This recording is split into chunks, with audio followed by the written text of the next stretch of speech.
on this video, I'm going to show you how to install MagicaVoxel. So first you have to get it from the internet. So what I'm going to do is I'm going to type in MagicaVoxel download, and that should be enough to get me to the link for MagicaVoxel at ftressygithub.io. Did I say that right? I don't know.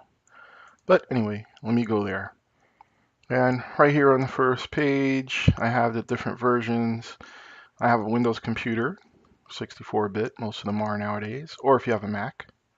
But I have Windows, so I'm going to click this, and then it asks me where I want to download the zip file. So I'll put it in my downloads folder and save it there. And MagicaVoxel is not big at all. It's only like 2 megs. So it finished downloading. Now I'm going to show it in the folder. So MagicaVoxel, it doesn't even have an install. It's basically, you extract it.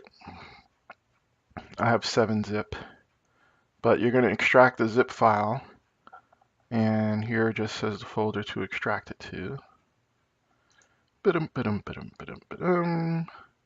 And there we go, MagicaVoxel. So this folder, inside of it is the exe, and I could just take a shortcut, put it on my desktop.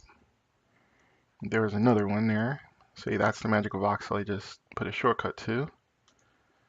And remember where this is. This folder is in the downloads thing. I may want to move it from there to my C drive.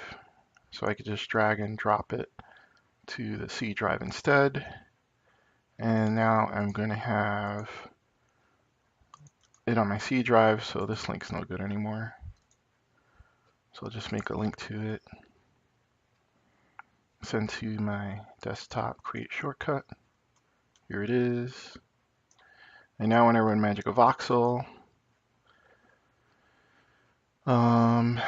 let's see, Windows Defender is protecting my PC, blah, blah, blah. I don't want that to happen. Run anyway. Okay. And there we go. This is MagicaVoxel.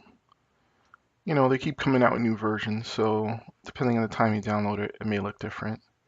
Now these files over here, this is all the saved files that I have. And if you make something in MagicaVoxel, like say over here, I just decide to make something here. Let me just quickly make something. And do something else here on this side. No, erase, make the voxel bigger, like 4. Just erase some stuff here. There, so it's not the default thing. Okay, and if I want to save it, this crazy creation of mine, I could just say save right here, and it wants a name, and I'll call it crazy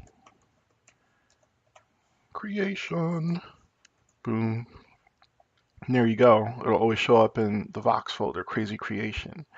And if you're wondering where that folder is on the hard drive, it's this folder right here, Vox. And you see here's my crazy creation Vox file. And if I want to use the file in a Unity game, I just export it with the OBJ. And I usually just put it on my desktop and I make a folder, crazy creation. And then I go in that folder and save the object file. Because what's really going to happen is there's going to be 3 files when it saves. So that's why I made a folder first. And then here's that folder, crazy creation, and inside of it you could see, like I said, there's 3 files. Anyway, so that's how you install MagicaVoxel. There you go.